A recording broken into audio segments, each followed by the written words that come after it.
Namaskar to all. Namaskar, Anyong Hasanika. This is Sonu Trivedi, Director of the Swami Vivekanand Cultural Center at the Embassy of India in Seoul. Once again with you all today at this concluding and the valedictory lecture of the workshop on India at 75, which we have organized in collaboration with the India Center at Busan University of Foreign Studies.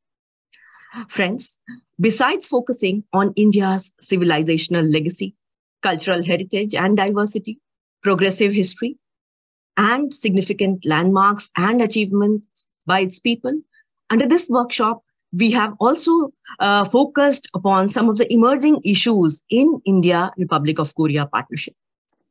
Beginning with the inaugural lecture by Sri Ram Madhav ji on transforming India achievements at 75, we have discussed diverse issues ranging from strategic autonomy and geopolitics to global media, economic diplomacy. We have also discussed issues like ESG, smart cities, and today we are before you at this valedictory lecture by a very distinguished speaker from India, Dr. Sachchidanand Joshi, who is a member secretary at Indira Gandhi National Center for Arts, New Delhi. Along with him, we have in this session Sri Surinder Bhagat ji, who is the Charge Day Affairs at the Embassy of India in Seoul. And we also have Dr. Shin Gyo-jae, who is the acting president and also the vice president of Busan University of Foreign Studies. So just to begin the session formally, may I now call upon Sri Surinder Bhagat, the Charge Day Affairs at the Embassy of India in Seoul, to give his welcome address and initiate the discussion. Dr. Sachchidanand Joshi, Member Secretary, Indira Gandhi National Center for Arts, IGNCA. Dr. Shin Gyo-jae, Acting President, Busan University of Foreign Studies. My dear friend, Professor Sunchun Lee from Busan University of Foreign Studies. Dr. Sonu Trivedi, Director, Swami Vivekanand Cultural Center, Seoul. Distinguished guests, students, researchers, friends who have joined us online for this session. Anyong Hashimnika, Namaste, welcome. We welcome you all. I'm very delighted to welcome you to this valedictory session of the third online academic workshop on India at 75, organized in collaboration with the India Center BOOPS. During the course of last 1 week, we have heard experts from both Korea and India on important subjects like strategic issues, economic diplomacy, global media, politics, ESG, smart cities, and strategies for transforming and rebuilding India at 75. All the sessions focused upon important areas of bilateral cooperation and have generated thought-provoking and intellectually stimulating ideas which will be useful for audiences both here in Korea and as well as in India. It is very heartening to note the positive response which we have received in each and every session we have held so far. In today's session, Dr. Joshi will dwell upon the strategies for new India at 75, rising from the trauma and tribulations of partition back in 1947, the dream and aspirations for building a new India in the last 75 years present quite a remarkable journey for India in itself. As we all know, India is now almost a 3 trillion economy, world's 5th largest, and is among the fastest growing in the world. Literacy rates in India have increased to 74% and 65% for women, and average life expectancy has also improved remarkably. Almost on all socioeconomic indicators, India has been doing extremely well. Much of this transformation has been prompted by path-breaking reforms of the last 2 or 3 decades, beginning from economic restructuring and market reforms of 1990, the digital transformation of the 2020 to the rise of India as a geopolitical and an economic force to reckon with at a global stage, something which we have all witnessed and is something which I'm sure Dr. Joshi will dwell in greater details. India is also making rapid strides towards Atmanirbhar Bharat, which is self-reliant India. And self-reliant India, which is not only capable of meeting its own development requirements, but also assist other countries in their quest for progress and development. While talking about strategies for New India, let me quote what my Prime Minister, Mr. Narendra Modi, had to say in a comprehensive document put together by the Niti Aayog, and I quote, "It is an attempt to bring innovation, technology, enterprise, and efficient management together at the core of policy formulation and implementation. We believe that economic transformation cannot happen without public participation. Development must become a Jan Andolan," unquote. By Jan Andolan, he means by public participation. Now, taking a cue from here, New India's decisive focus has been primarily on digital initiatives put forth by India at the center of this whole global, which is at the center of this global technological revolution, one that is already creating the next wave of large businesses and democratizing ideas and driving inclusion at a scale which was never seen before. Over the last decade, India has made significant strides in building its digital ecosystem through government-sponsored initiatives for building up the digital infrastructure. India has been one of the major forces in this space and is implementing this large-scale projects powered by public digital infrastructure. And this is most visible in the 4 initiatives which the government has taken in the recent past. The first one is Aadhaar, which is the largest national identity program in the whole world. Second is UPI, which is India's real-time mobile payment system, and is the largest in the world. DigiLocker, a simple and secure document wallet for all the citizens. CoWIN, which is India's open source modular real-time vaccine monitoring platform. To talk about all these transformative changes happening in India, we are quite privileged to have amongst us one of the eminent intellectuals of India, Dr. Joshi, who will walk us through the topic in greater details and outline the vision and strategies for New India at 75. Before I conclude, let me thank the Indian Center at Busan University for Foreign Studies, especially my dear friend, Professor Lee, to have partnered with us in organizing this workshop. I welcome all the participants to this valedictory session once again, and I look forward to the deliberations of this session. Kamsahamnida. Thank you for your welcome remarks and also initiating the discussion. We now would like to invite Dr. Shin Gyo-jae, the acting president and also the vice president of Busan University of Foreign Studies, to give his introductory remarks. Let me also tell you, friends, that Busan University, we have been closely working with Busan University of Foreign Studies, and recently we have started India Center there. And India Center is being guided by Professor Sun-Chun Lee. So Professor Sun-Chun Lee is also with us, and later we will get to hear from him also. So over to you, Dr. Shin. Thank you very much. Namaste. 안녕하십니까? My name is Gyo-jae Shin. I am the Vice President of Busan University of Foreign Studies. Since the President of our university is currently absent, I would like to greet you on behalf of the President. Congratulations on the 3rd academic workshop hosted by the Indian Center of Busan University of Foreign Studies in cooperation with the Swami Vivekananda Cultural Center and the Embassy of India in Korea.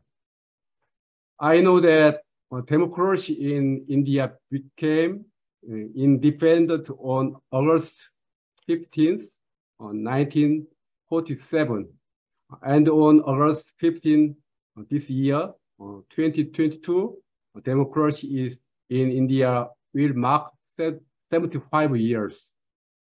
I congratulate the people of India on the 75th anniversary of the founding of the country. As an academic workshop between India and Korea, this workshop discusses the achievement achieved between the two countries over the past 70 years, and through this, I hope to exchange information on cultural diversity and national development between the two countries. Through this workshop, India and Korea, next in cooperation with the Swami Vivekananda Cultural Center and the Indian Embassy in Korea, I hope that the Busan University of Foreign Studies in India Center will develop into a close corporate relationship. Lastly, I would like to thank the organizer of this conference and the speakers and panelists from India and Korea who gave the presentations. If there is an opportunity, I hope to meet face-to-face in India and Korea to conduct workshops. I wish you and your family happiness and health. Thanks very much for my listening. Thank you very, very much, Dr. Shin, for your remarks and being supportive of our initiative. We look forward for your cooperation for our future events also. We now move over directly to our special speaker for the valedictory lecture. Friends, before that, let me give you just a brief overview about what we are going to talk about. As India observes the 75 years of its freedom from colonial rule and heads toward a century of its independence, it has much to celebrate and take pride in. In particular, the considerable progress made in democratic governance, social and economic transformation, along with individual freedom and human rights, territorial integrity and sovereignty. But friends, though we have moved a long way since the nation was born in 1947, still there remains some incomplete agenda of nation and state building. What are these issues? What are the major challenges involved in this? To discuss more about this, we have Dr. Sachchidanand Joshi. May I now call upon Dr. Sachchidanand Joshi to share his ideas? And let me also briefly introduce Dr. Joshi. Dr. Joshi is the member secretary, also the executive and academic head of Indira Gandhi National Center for Arts, New Delhi. He is a scholar of history and mass communication, a writer, a poet, and an actor too. He was the founder, vice chancellor of Kushabhau Thackeray University of Journalism and Mass Communication, Raipur. He served also as vice chancellor for over 2 terms. He was also the founder registrar of Makhanlal Chaturvedi National University of Journalism and Communication at Bhopal. Dr. Joshi has also served as Dean Academics in Makhanlal Chaturvedi National University of Journalism and Mass Communication.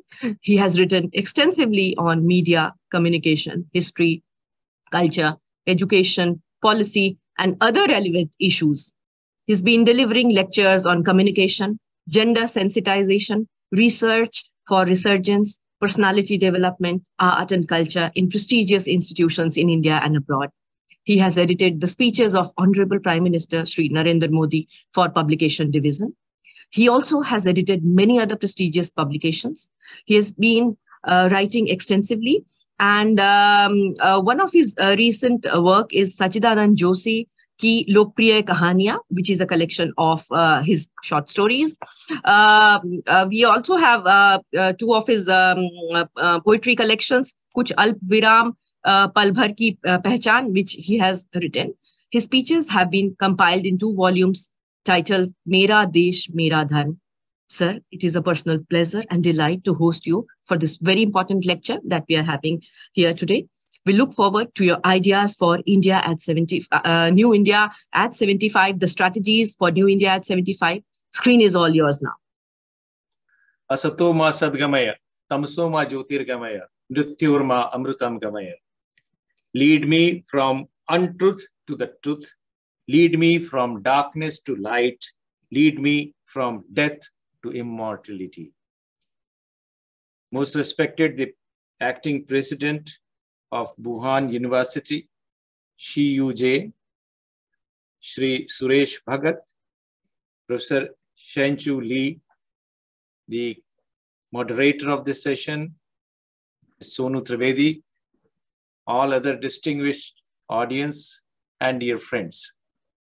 It is indeed my pleasure to be here, where we are meeting in collaboration with the Vivekanand Center in Korea and the Busan University of Foreign Studies, and discussing about India at 75. And we have reached to the valedictory session where we are discussing strategy for new India at 75.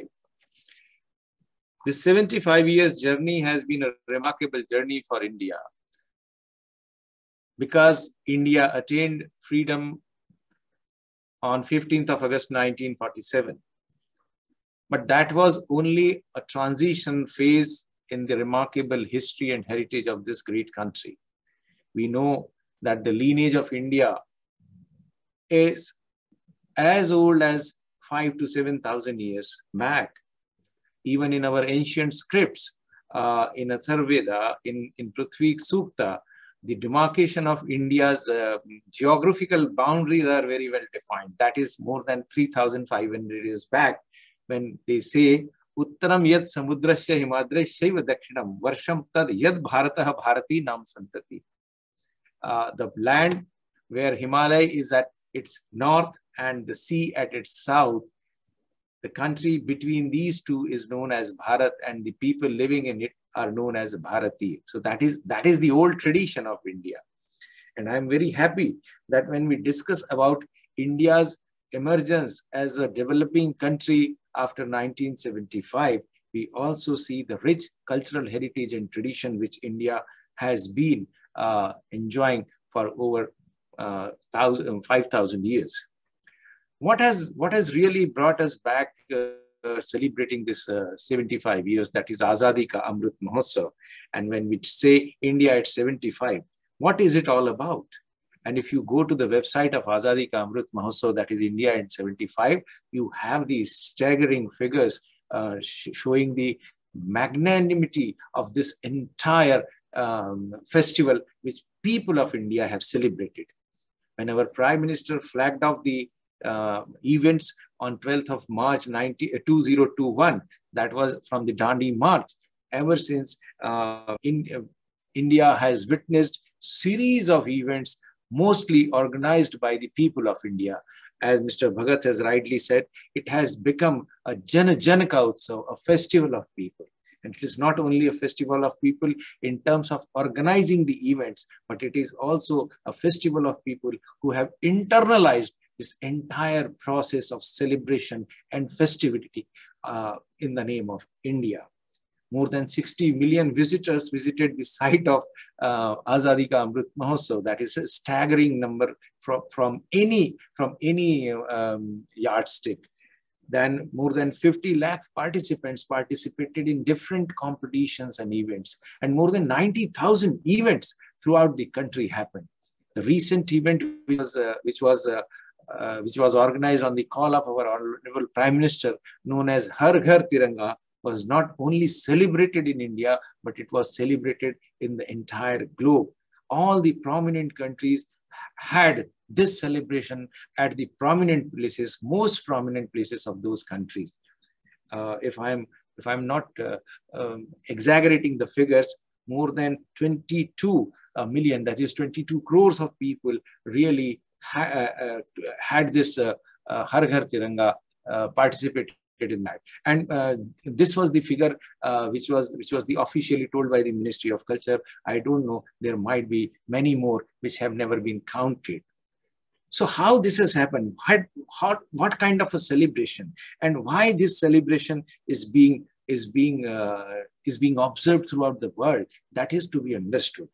It is because as our Prime Minister has said, when he called this festival of Azadi Ka Amrit Mahotsav, he said that we are proud on our motherland. We are proud of our motherland.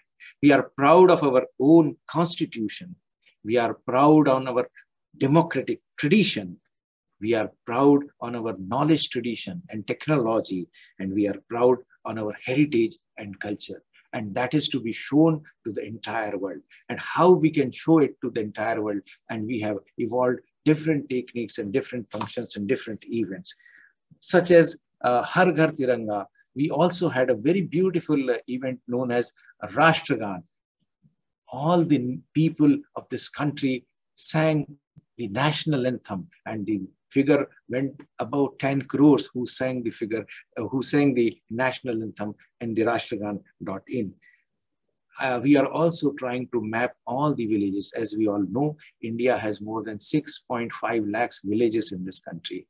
In earlier days, India was known to be a country belonging to the villages. Even today, the rich cultural heritage and tradition is prevailing in all those villages. We are trying to map these villages under Mera Gaon Meri Dharohar, so that we go back to our villages and try to give whatever we have as a developing country with this.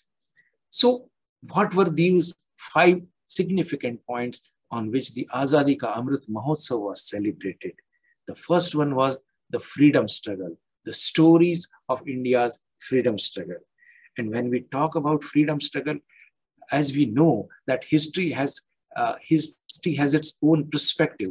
So whenever the history was written, when India got freedom, it was written from the European perspective and European construct. It was never thought from the Indian perspective and Indian philosophy. So history remained quite a biased subject until very recently, when the Honorable Prime Minister realized that we need to have a relook on our historical facts. We need to have a relook on our history. We need to understand what kind of people were they who really fought for the India's freedom. And we realized that there were lakhs and lakhs of unsung heroes who sacrificed their life, whose information never came to the public, and they sacrificed their life for the sake of India's freedom. So it was a call to identify all those unsung heroes and bring them to the light of the country and international audience, how they fought for India's freedom struggle. I'll give you a very interesting example of the Mangarh massacre, which was much earlier than the real Jallianwala Bagh thing happened. It was in 1913 in Rajasthan. There is a place known as Mangarh, where Govind Guruji's leadership really gave strength to thousands of tribal persons who are residing there, and they fought against the colonial rule. In fact, 1,507 people died, and it is recorded in the Gazette. Unfortunately, very few people knew about it before we started really celebrating the unsung hero. It is the initiative of the government of India and the state governments. They are trying to build up, they are trying to create some kind of an atmosphere and memorial so that we remember the sacrifice of these people. There are many such instances and incidences, may it be in the rural area, may it be in the tribal area, may in the forest dwelling areas where people sacrifice their life. So the first and foremost objective of this Azadi Ka Amrit Mahotsav was to bring out the freedom struggle, especially belonging to the unsung heroes in the light of the people. Another was ideas at 75. Which are the new things? Which are the things which can really create new India, or which can really build new Indian things? Those things have to be brought into the notice. As we all know that we have been constantly stressing on the skill development, on the entrepreneurship, and on the people trying to have their own sort of business and their own work. They have all came forward and they have generated ideas that really is shaping the new Indian context. Next was the resolve at 75. What are the resolved at 75? This was very, very important. And when we say the resolve of 75, it also means that our past 75 years, we have always been discussing about the fundamental rights. This was the first time when someone really spoke about our fundamental duties, which was given in the Article 15 of our Indian Constitution. And not only we spoke about our fundamental duties, we also stressed that we must know what are the fundamental duties, and we must observe those fundamental duties during the course of our time. So that is how the resolve of 75 was also one of the flagship programs of this Azadi Ka Amrit Mahotsav.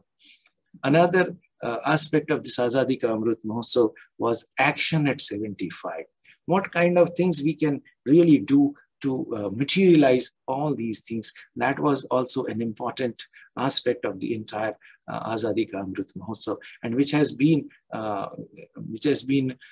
scattered throughout the ministries and departments, all these institutions in the private sector also. What kind of action we can take, what kind of new initiatives which will sort of bring the India on a greater pace.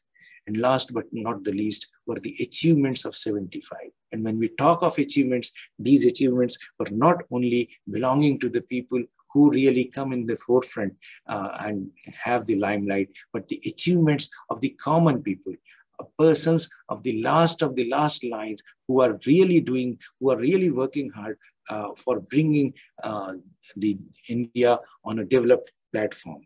So those important aspects were the result of the Azadi Ka Amrit Mahotsav, which really set the pace, set the tone for these kind of a celebration. When our Honorable Prime Minister called these celebrations as Jan Ka Utsav, Jan Ke Dwara, it was really meant that people of India should celebrate, and not only the government agencies should celebrate this kind of a festival. And when we talk about people, it is not only people residing in the big metropolitan cities, but each and every person of India who is there, maybe in every nook corner, maybe in villages, maybe in forest dwelling areas and other places. So those were the aspects which were covered, and that is how this entire festival became Janaka Utsav, one of the biggest festivals, one of the biggest celebrations of the entire world, in the history of the world, which India has seen.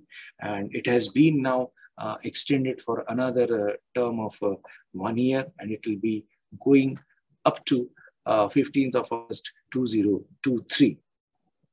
But what are these things which really give impetus to this? And when we talk about the strategies for India at 75, which are those things we have to think about? As our Prime Minister has given it a very deep thought, and he has given us few calls that are supposed to be remembered. The first and foremost is the Atmanirbhar Bharat, that is self-reliant India, which is the most important thing. And I'm aware that I'm talking in front of an audience, especially from the Korea, who are a striking example of self-reliance and self-reliant country. And we know that we learn a lot from people like Korea, how to become self-reliant. It is really sad that when India got independence, India was really struggling hard to be a stable economy. But now we are 75 years old, and we need to understand that we need to go ahead and become one of the biggest economies of the world. We are still in the first 5 top economies in the world, but we need to also come up and we need to progress hard so we become one of the best economies in the world. How it will happen? It will only happen if we realize on our own strengths, our own manufacturing strengths, and that is the Atmanirbhar Bharat, for which our Prime Minister has given a call to the entire countrymen. Similarly, another important thing is Make in India. And when we say about Make in India, we also need to understand that this particular aspect is something which we have been always talking ever since we were fighting for our independence also. Because unless we believe in our own product, how our own industries and artisans flourish, that is another aspect. Another thing which we also realize that if we have to have a very good economy and stable economy, our productivity needs to be enhanced. And how it will be enhanced? It will only be enhanced if our own countrymen sort of believe in that kind of a capability of that project of made in India. So that is why Make in India has been another aspect of our strategy. Third important aspect was vocal for local. We need to be very prominently speaking about our own products. That is very important. Not only products, but also things which are happening in India that also needs to be proclaimed quite loudly. One good example I would give is of recognition of yoga in the entire world. When it was accepted by the UNESCO as a World Heritage, and it was on the call of the India, people hardly believed that yoga would gain popularity across the globe. Today, nearly 200 countries not only perform yoga, practice yoga, but also they respect the importance of yoga. And how it has happened? It has happened only because someone believed and someone was vocal for this kind of a technique, this kind of thing which prevailed in India through generations. Next, very important thing which our Prime Minister has always said, and on this 15th of August also, he has very emphatically stressed upon that, is decolonizing the minds. In fact, when we got freedom in 1947, it was a physical freedom, it was a political freedom. We still had a colonial mindset in some sectors. Now it is high time. We are 75 years old country in the modern times, and now we need to decolonize. We need to leave all that colonial legacy which is there. Today it is the 8th of September, and in the evening we are going to attend a program where Honorable Prime Minister is going to unveil the statue of Netaji Subhash Chandra Bose at the India Gate, at a place where the statue of King George V was there. So that is one very good example of decolonizing mind. Not only that, the name of that entire avenue, which was known as the Central Vista Avenue or the Rajpath, would now be known as the Kartavya Path. That is the kind of decolonization our Prime Minister thinks about, and that is the strong statement which our Prime Minister wants to give to the entire world. Another important aspect related to our strategy should be that how we can preserve heritage and culture. That is also a call which was given by our Honorable Prime Minister, and also which was followed in his various policies, where we wanted to sort of do this kind of approach where we have the heritage and culture being preserved, not only preserved, but also being nurtured. As we see the national education policy, which has been introduced in 2020, has a lot of emphasis on preserving our culture and letting the students know more and more about our culture and tradition. It would not be out of context to mention 5 pranas, 5 resolves, 5 sankalps of our Honorable Prime Minister on this Independence Day. And in fact, it would be pertinent if we want to understand a little about the strategy of India, how India is going to strategize in years to come. We must understand what are these 5 pran, 5 resolves, sankalp. First being Vikasit Bharat, developed India. And when we see Vikasit Bharat, we also must understand that for past few decades, India has been struggling with its definition as a developing country. Looking at India's large population, human resource strength, and also material strength, India definitely qualifies for becoming a developed country. Unfortunately, because of some strategies and not very effective foreign policies, India was never being as a developed country. But the resolve for years to come which has been taken by our Honorable Prime Minister is to make India a developed country. And who would believe that India would be one of the leading countries to implement all those digital transactions, information technology, and other things as compared to other countries. It was also very surprising for most of the countries to understand that India became the leader in not only inventing a vaccine for COVID, but also India distributing vaccine throughout the globe quite liberally to the countries which were in dire need of that. It is also an example when we say about Vikasit Bharat, how India has managed to deal with the pandemic situation. I must also congratulate the Korean people and the Korean administration, the way they have dealt with the entire pandemic situation. In fact, Korea has been one of the leading examples here. They hardly had any drop in their GDP even during the testing times. Next resolve, next sankalp is the Gulami se Mukti, that is known as freedom from slavery. When we say freedom from slavery, it also means decolonizing your mind, and which is very important. You see, decolonizing physically is not that important. More important is that we decolonize our mind and we come with a mindset where we think about India from Indian perspective. It's a very, very tough and a long exercise looking at the kind of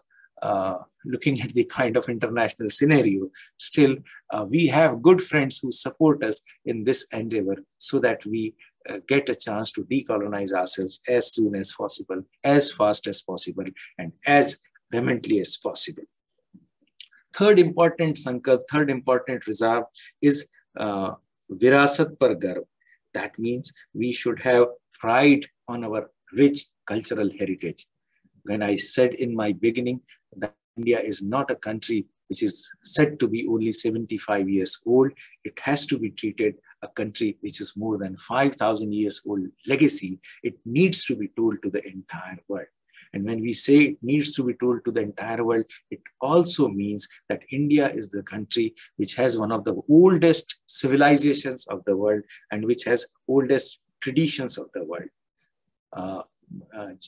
We are in process of getting it proved through archaeological modes and through civilizational modes and through anthropological studies. If we look at the Saraswati Sindhu civilization, we also realize how developed this civilization was and how old this civilization is. So we, as our Honorable Prime Minister has said, we must have pride on our rich heritage. Fourth is Ekta or Ekjutta, unity and collective strength, which is very important. We have been witnessing some efforts by some international agencies, some internal forces who doesn't want India to remain a peaceful country, a happy country, and they always try to destabilize India through some modes, looking at its diverse population, diverse nature of population. But there comes the strength, there comes the resolve, where we must believe in the sense of unity. If we are united, if you are one, if we have the combined effort, definitely there is no one who can sort of challenge us. There is no one who can sort of threaten us, threaten our progress. And last but not the least is the Nagrikon ke Kartavya, that is duties of citizen. When we see duties of citizen, we also must understand duties are not only those which are defined by constitution or which have been told by some kind of a system, but there are duties which one responsible citizens must understand from within. And the sense of duty, the sense of responsibility is not thrusted. It should always come from within. And that kind of a nature, that kind of a philosophy, that kind of a argumentation is being developed by our Honorable Prime Minister.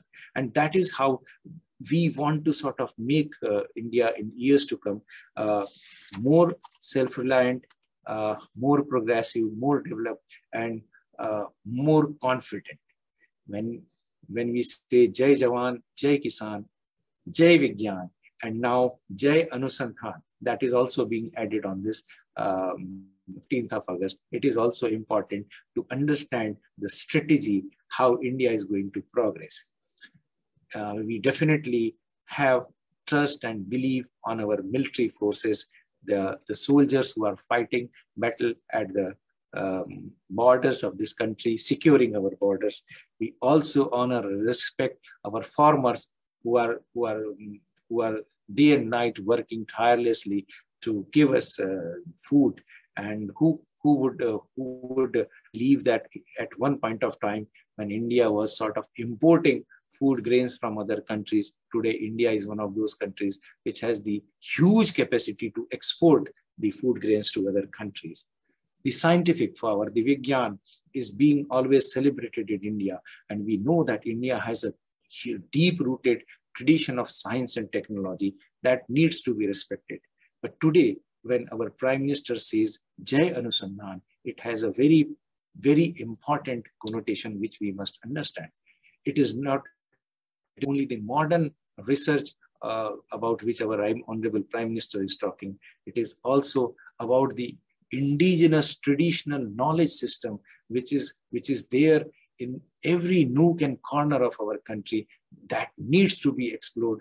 That is all our traditional knowledge system, our traditional research system, and that needs to be brought to the knowledge of the entire world.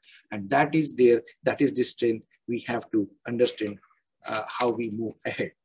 When we talk about India 2047, that is 100 years of India's independence, our Honorable Prime Minister aims at India becoming the intellectual, our Honorable Prime Minister aims at India becoming intellectual motivator of the entire world. And this is very important, which we must understand. India has never been a country which has invaded any country in the history of the world. India has never been a country which has the imperialistic mindset. We always remain confined with our own limitations and resources, trying to help others. And that is why India has always been respected and regarded as world's largest intellectual power. Now, if we strategize for 2047, it is not aiming at becoming the largest military power or largest economic power or largest scientific power, but it is aiming at India becoming the world intellectual leader, that is in other terms called as Vishwaguru. So why we are becoming Vishwaguru? We are becoming Vishwaguru because we are having the largest youth power emerging in the world. In fact, more than 55% of the youth population would belong to India. And if that is the demographic dividend which we are looking at, if we sort of nurture those youths of the country, definitely India is going to pave way for the development of the entire world. So in the years to come, we need to focus more on our students. And if we are focusing on our students, we also need to have very good teachers. Only 3 days back, we celebrated the Teachers' Day. 5th of September is the birthday of our past president, Dr. Radhakrishnan, which is being celebrated as the Teachers' Day. And I call upon everyone who belongs to the academic fraternity to have focus on grooming better teachers for tomorrow. If we have good teachers for tomorrow, we will definitely have good students for tomorrow. Next important thing is that we must also understand what is the strength, what is the power, what is that which becomes our own identity. And I sincerely feel culture is the main identity of India. And we must understand that if we go along with the cultural identity, I think the entire world is not only going to accept India as the leader, but they would also follow the path of India. Third important thing is the diversity. When we say unity is in diversity, it's not conveying the right meaning. We need to understand that our diversity, our unity is expressed in diverse forms. That is the style of India. That is why we say ekam sad bahuda vipra vadanti. Truth is one, but it is expressed by many people in many ways. That has been the tradition of India, and that is why we need to understand this.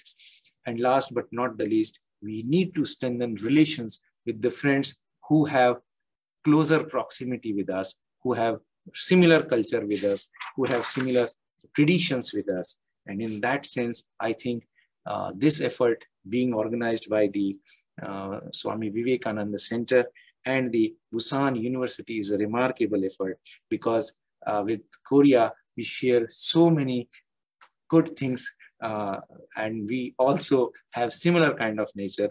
And 3 F's are very important for our good relationship. That is, number 1 is family bonding. That is important for India as well as Korea. We all believe in family tradition. We all believe in respecting the parents. We all believe in having a family which comes together and which dreams together. Next is the festivals.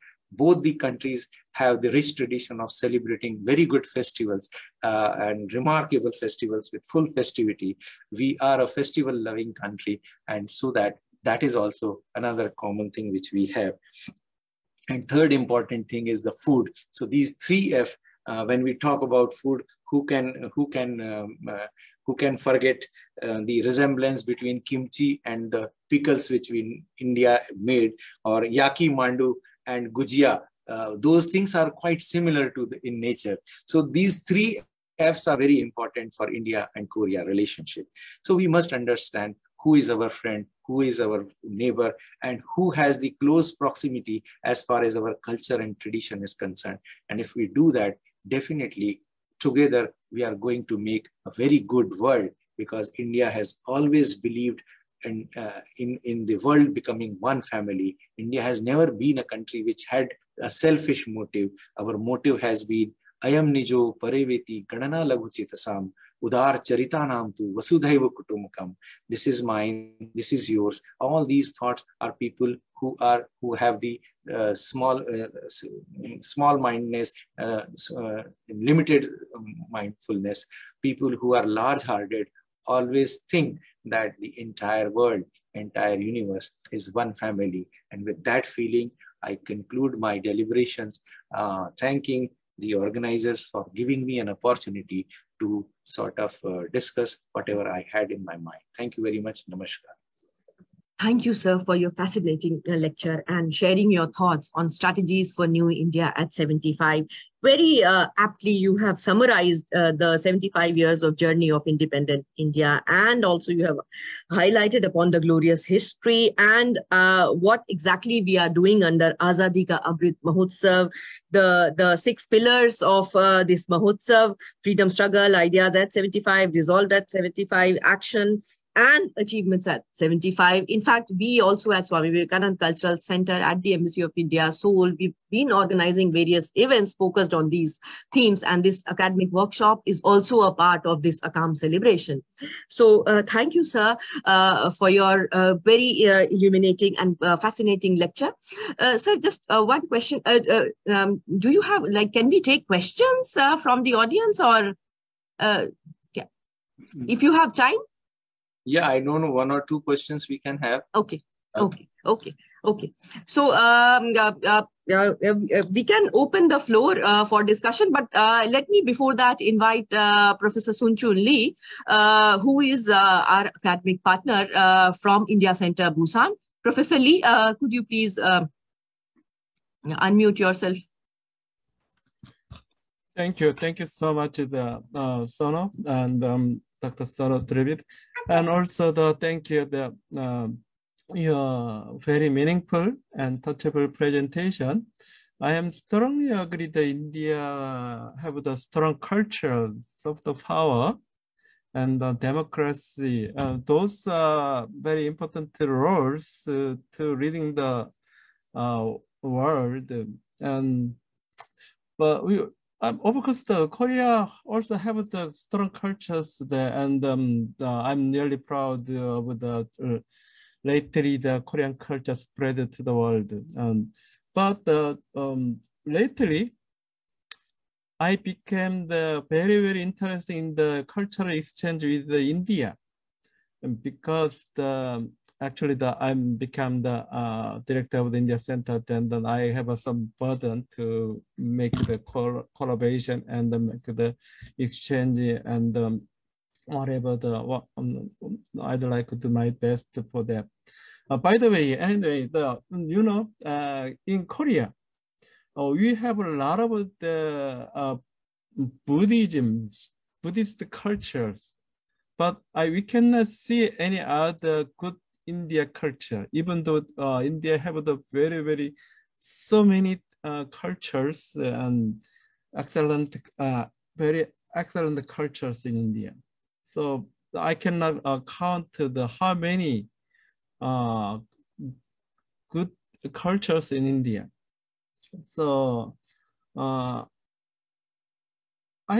like to ask you what is your opinion, if there is you can have any way to introduce Indian cultures to Korea and make the exchange with between the two countries.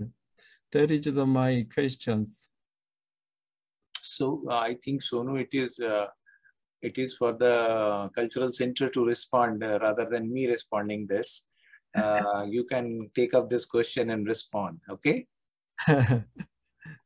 Yeah, sure, sir. We will have a one-to-one discussion maybe with Professor Sun Chun Lee at a different point of time. Sir, since we have a lot of questions in the chat box, but I'm not taking them all the questions, but I'm just trying to summarize and also putting up what the challenge that we are facing at the Cultural Center, and maybe you can also guide us how to cope up with these challenges. I'll just put them in just one line, that our main mandate is to work for promotion of Indian culture and India's diversity here in Republic of Korea, and we've been doing our bit here. But one very important challenge that we face while working in a foreign country is the image. Since you, sir, you also have the background from media and communication and also journalism. So if you can guide us, like generally the people here in Korea, and I'm sure this is a common challenge in other countries as well. They see the image of India through media. And though we've had a session on media, global media and politics here, so how to improve the image? Because whatever we say, whatever we do, but then when people, the way the image is portrayed, especially in foreign countries, how do we cope up with this challenge? Thank you. I really appreciate your concern, and also the concern of Professor Lee, which is there. As we see that, I am also a media person, but I would like to say that whatever comes in media is not always truth, because media is not speaking truth these days. Media is setting agenda and narrative these days. That is unfortunate. And one important agenda of some of the international media organizations, which are also having some kind of a connection with Indian media organization, is to pull down India's progress and growth. Why pull down India's progress and growth is because that if India stands firm on its own foot with pride and prestige, definitely it is going to sort of make uneasy a few people. And people don't want that. That is one thing. Number two thing is that for past 6 to 7 years, if you see the kind of emergence which India has realized, the self-confidence which India has gained is remarkable and phenomenal. What we can do is we can really sort of expose them to right kind of a thing, expose them to the right kind of a literature, expose them to right kind of knowledge and information about India, which is plenty. Unfortunately, the things which are at their disposal does not provide them that kind of a responsibility. One good effort, Sri Vinay Sahasrabudhe, who is the president of ICCR, and myself have done recently is to bring out this book that is known as Connecting Through Culture. This is the anthology related to soft power strength. When we talk about soft power, you know that soft power is a concept which is very recent. It has emerged in 1990, if I'm correctly saying. Joseph Ney recoined this word, and the entire world is talking about soft power. But the kind of soft power, the kind of things which we possess in India is much more than only soft power, because that is way of our life, that is the style of our life, that is the functioning of our life. But if the world wants to understand the way in terms like soft power, we have brought this book. Eminent persons related to different fields have written chapters in this book to give you an understanding about India's culture, India's heritage, India's yogic traditions, India's medicine traditions, India's cuisine, India's festivals, India's dances. It is one very fine compendium which is being done. Why I am showing you this book is because I just want to tell you that we need to understand that we are supposed to expose the entire world to the right things, to the proper things. They may be in form of books, they may be in form of videos, they may be in form of some articles. We need to do, that is the effort which we have to do.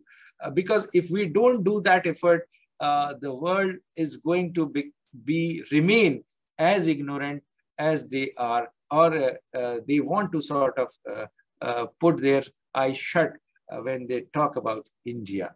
That is my perception.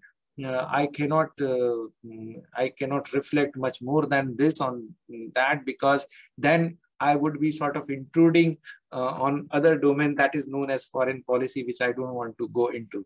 Anyway, yeah, please. Thank you, sir. Thank you, sir. That was just one concern that I just wanted to. Sir, we are not opening the floor for discussion, as there are many questions and we have already almost reached the time limit. So I'll just wind off and propose a formal vote of thanks. Well, friends, finally, with today's session, we come to the end of third online workshop on India at 75, in which various distinguished speakers from some best and brightest minds from India and Republic of Korea have reflected upon the finer nuances of various topical issues and new areas of cooperation between India and Republic of Korea. The specific themes session-wise are as follows, like transforming India achievements at 75 was the inaugural lecture given by Sri Ram Madhavji, and the valedictory lecture we had today on strategy for new India at 75.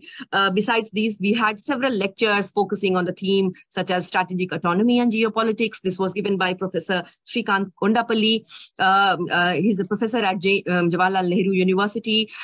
Lecture on global media and politics, narratives from India. The lecture was given by Professor K.G. Suresh, who is Vice Chancellor of Makhanlal Chaturvedi National University.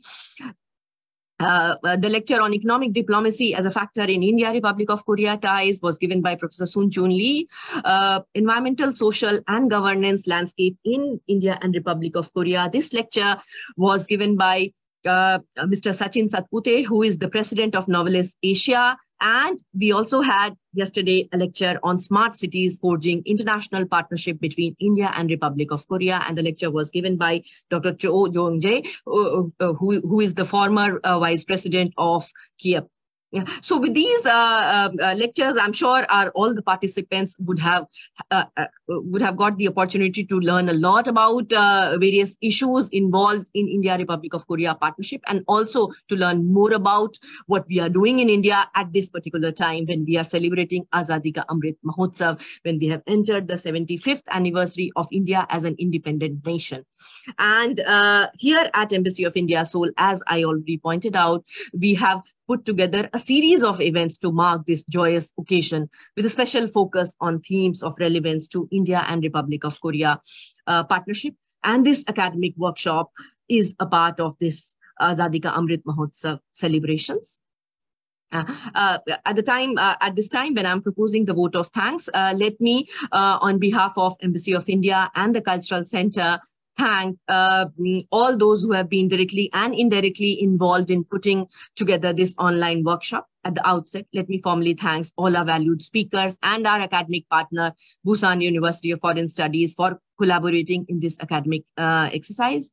Special thanks to our speaker today, Dr. Sachchidanand Joshi ji, for his valedictory lecture today, and also to Sri Surinder Bhagat ji and Dr. Shin Gyo-jae for their presence and remarks. In fact, all our team members and our partner institutions have been working relentlessly for organizing and facilitating this online workshop in a smooth manner. We would like to acknowledge their enormous support in putting up this workshop together, and also for all the technical and logistic support, along with the valuable contribution and critical interventions made by all the live participants who've been present in large numbers since day one of this academic workshop. I'm sure this academic endeavor, focusing on India at 75, put together by us with the help of experts from both the countries, would have been insightful and a learning experience for all. Friends, all the recorded lectures are on our social media handles. You may go back to them for any future reference. Finally, a big thanks once again to all those who are present here today, and also to the people of Korea in general for being so open and receptive to cultures from all across the world.